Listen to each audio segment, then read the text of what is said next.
We know that President Trump called Gianni Infantino asking to review this decision.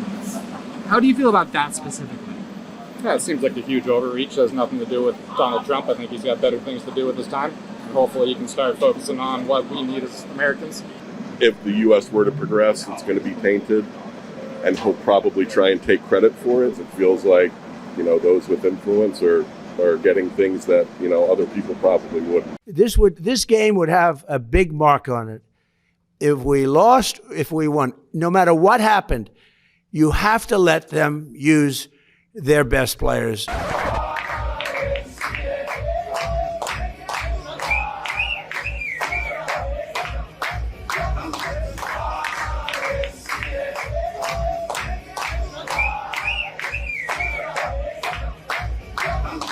The curse of Donald Trump is inescapable. Don't take it from me. Go ahead and ask the US men's national team. Unless you're, of course, the Knicks. And as their fans proved, they did everything imaginable to prevent Donald Trump from returning to Madison Square Garden after he showed up to one game and they lost.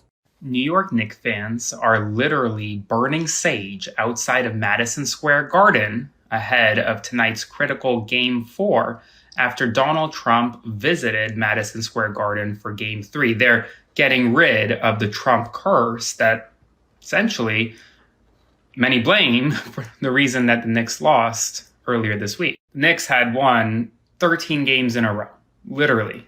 And then Donald Trump came into town and, well, they didn't win any more. But in the case of the US men's national team, they only had one shot, and the damper that the president put on it was too hard to overcome. After the events of this week, it was reported that NATO leaders were advised not to bring up the World Cup as it may upset the president. But that didn't prevent a Belgium official from getting a sly dig in there anyway. As we know, the president waded into the fortunes of the US men's soccer team over the weekend, personally asking the FIFA president, Gianni Infantino, to just review a red card that was handed out to US striker Balogun.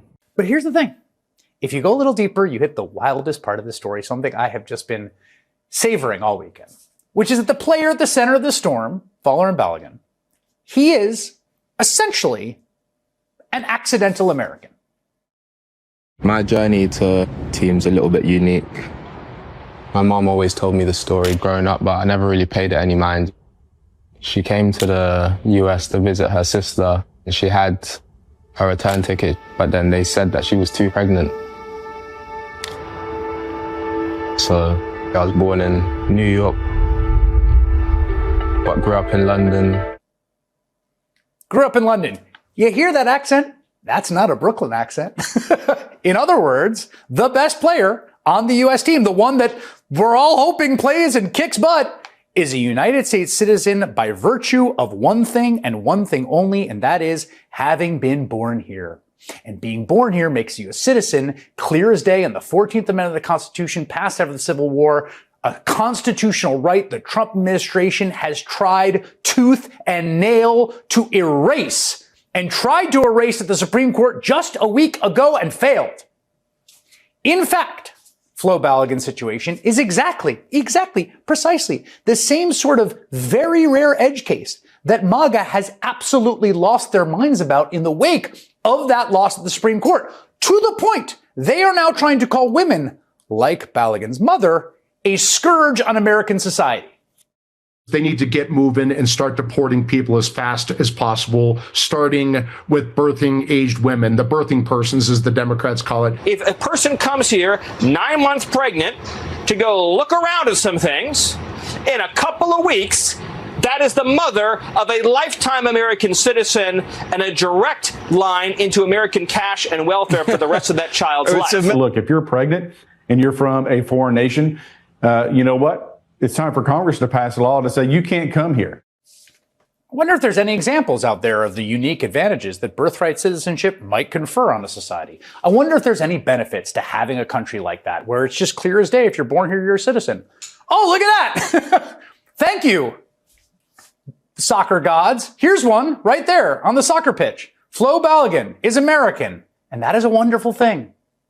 We are a nation of immigrants, we are a nation of birthright citizens, and that rules.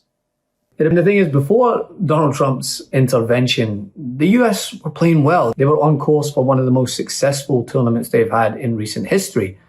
The momentum behind them, the overall vibe around the team was, pretty good. But after Trump's involvement, they collapsed, crashing out of the tournament with a lackluster performance that ended in a 4-1 defeat, all while the Belgian players made sure to mock the person they felt was responsible for the shift in the dynamic between both teams.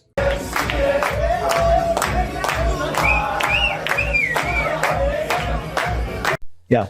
Should this have been in slow motion, this review, Leslie? What do you think? Well, it's not just slow motion. Here's the problem when we talk about precedent. I mean, FIFA disqualified Azerbaijan for political interference. There are many, not just outside of this country, even in this country, who are America soccer fans who say this was political interference, for one. And two, the president even said today, look, I hope they win. And if they don't win, what did he say? I'll say it was rigged. And then I'll add, like the 2020 election. But the call was bad. I mean, that's the whole thing. You can talk about political interference until we're blue in the face. It was a bad call. I don't care, how this decision was made. It was made because it was a bad call. But the call wasn't reversed. The suspension wasn't reversed until those calls were made from a sitting president of a nation. Would we as a nation be okay with Belgium or any other country, Brazil, Mexico, doing that? I think everybody wants fair play. I think everybody wants a fair outcome. They want to, like Jonathan was saying, they want the best athletes to be on the field. This is the World Cup. This is what the U.S. wants to put its best team out there.